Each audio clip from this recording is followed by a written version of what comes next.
Good morning, gang. Happy Friday morning. Yeah, another week behind us. Thank God. Before I start this morning, I want to clarify something from yesterday. Apparently, I did not articulate my point well enough in the one video yesterday where I was discussing Taiwan being Joe's Vietnam. Please understand, there's no way in the world I would ever diss the National Guard, the Army Reserves, or anything of the sort like that. Okay, those of you that have been around here long enough certainly know uh, that being who I am. Okay, the point is, or the point that I was trying to make, and I guess I didn't explain clear enough, was besides the fact of why are we sending anybody, why are we sending the National Guard, who, as I said in there, are comprised of guys that are, what did I use as examples? Barbers, car salesmen, and accountants, I think it was, over to Taiwan. People that have civilian lives, and they are well trained. Don't get me wrong. I was not saying they weren't, okay? My point was they're training for 38 days a year as opposed to the active duty people that are training 365 days a year that are on active duty. That is their job. Okay, they're not leaving a civilian job. And then my other point of it was, of course, why is it coming out of Michigan? This is purely a political ploy. So not dissing the National Guard by any means. Please don't take it that way. That was not my intent. If I offended you by some way, I apologize. But that was not the point. I was not saying that at all. Okay. So just kind of go there. All right. What I want to get into this morning, about 10 o'clock last night, China had issued a 12-point plan to end the war in Eastern Europe. Okay? On paper, just hearing that, oh my God, that's a great idea, because, everybody's so worried about China helping Russia and everything. This would be great. I trust China as far as I can piss, okay? And reading the 12-point plan, it's very twisted. Okay, I'll link it below. All right, so you can read it yourself. It's not long, but I'm not going to sit here and read the whole thing to you here. I am going to touch on a few points, though, in their 12-point plan to tell you how underhanded this is and how chances are this is not going to fly. Okay, my guess is Russia's not going to accept this. I can pretty much guarantee the United States is not going to accept this. I mean, after all, Joe wants the war to continue. Let's not forget that part, okay?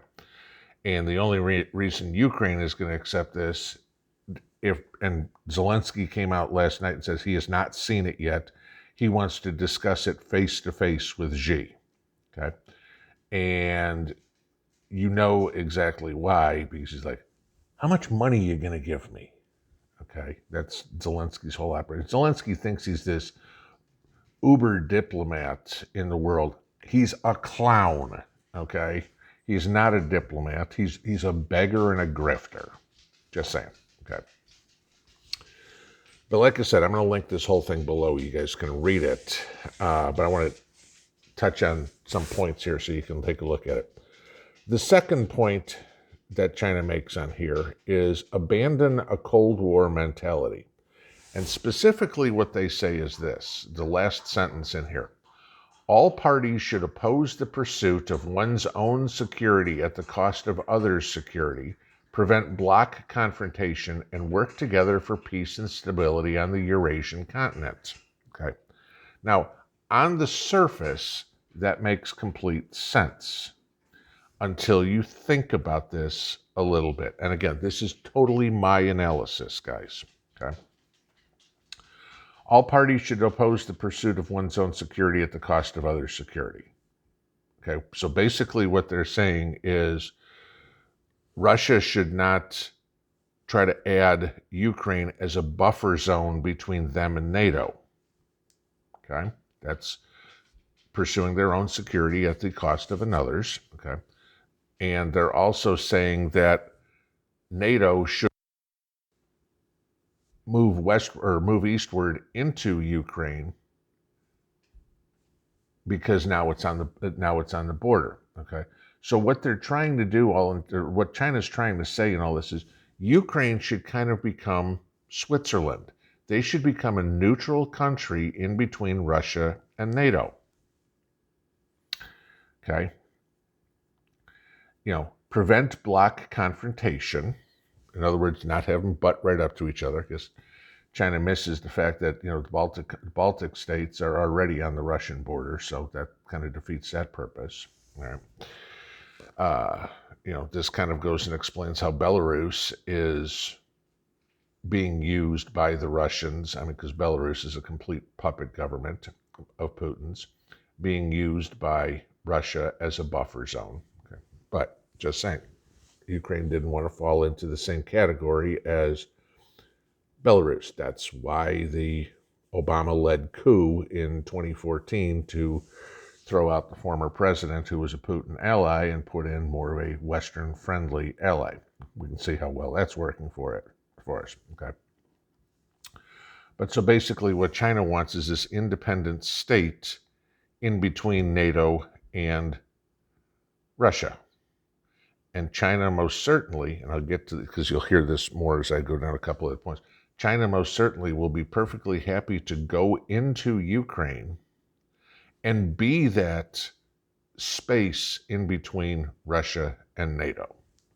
So what China's kind of saying there is we'll be happy to come in and take over the country, and we'll be the intermediary between the two sides. Just saying. China's got interests in this themselves that they're not overtly saying. All right, so as I roll down to number 8, okay, reducing strategic risks. This is, again, straight from what China wrote. Nuclear weapons must not be used and nuclear wars must not be fought.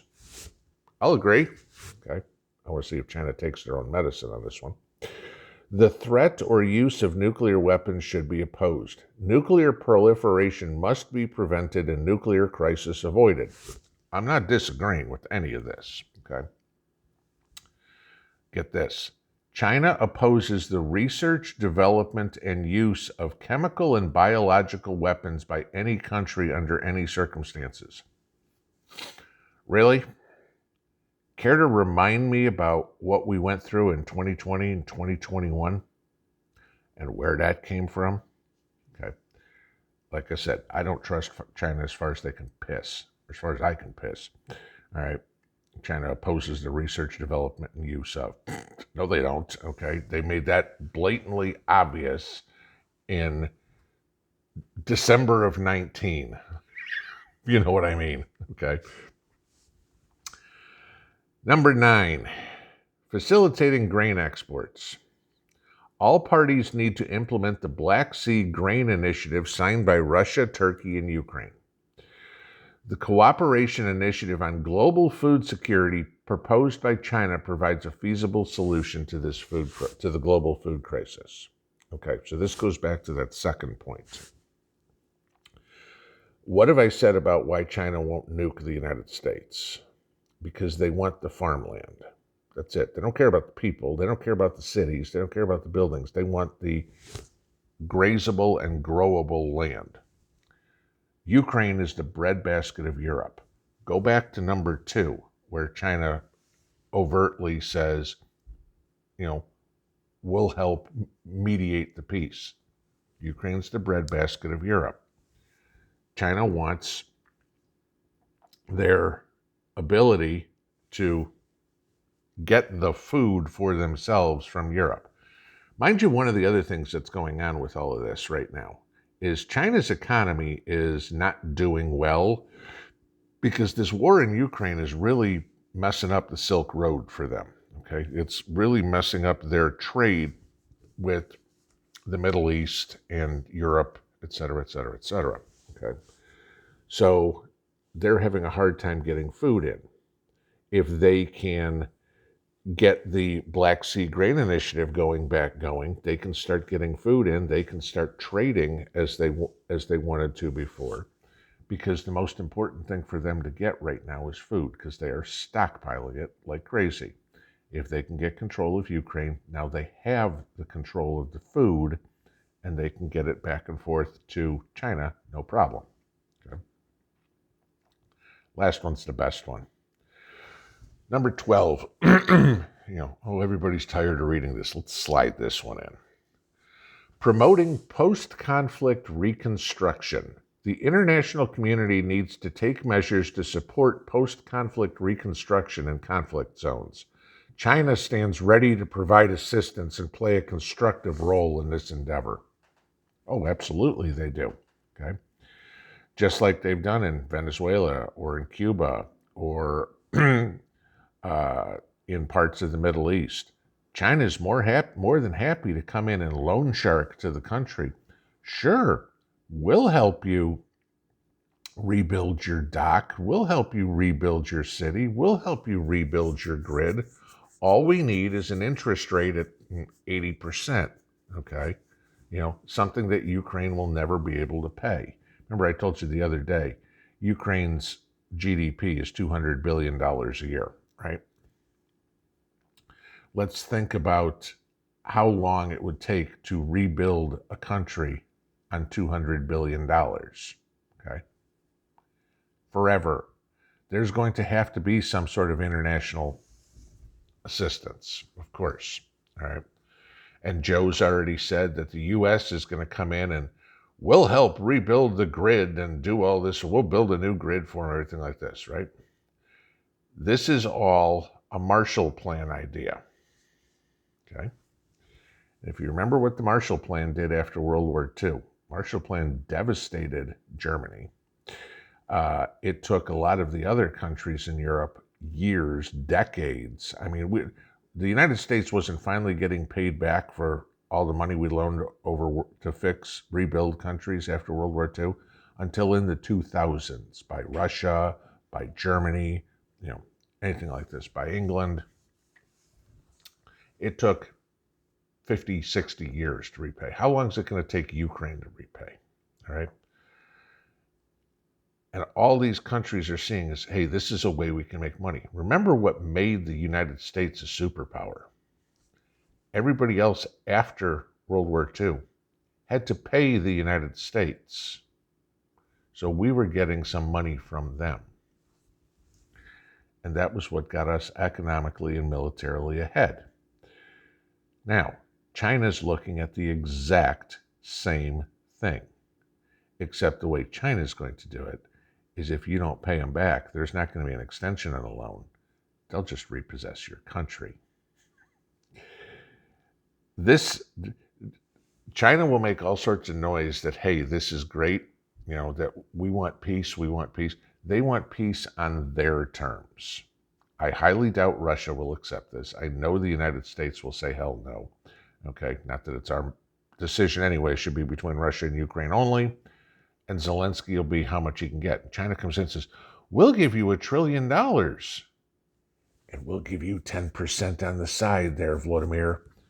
And he'll go, hey, this is a great idea. Let's take it. Well, he's looking for his newest chateau in Paris.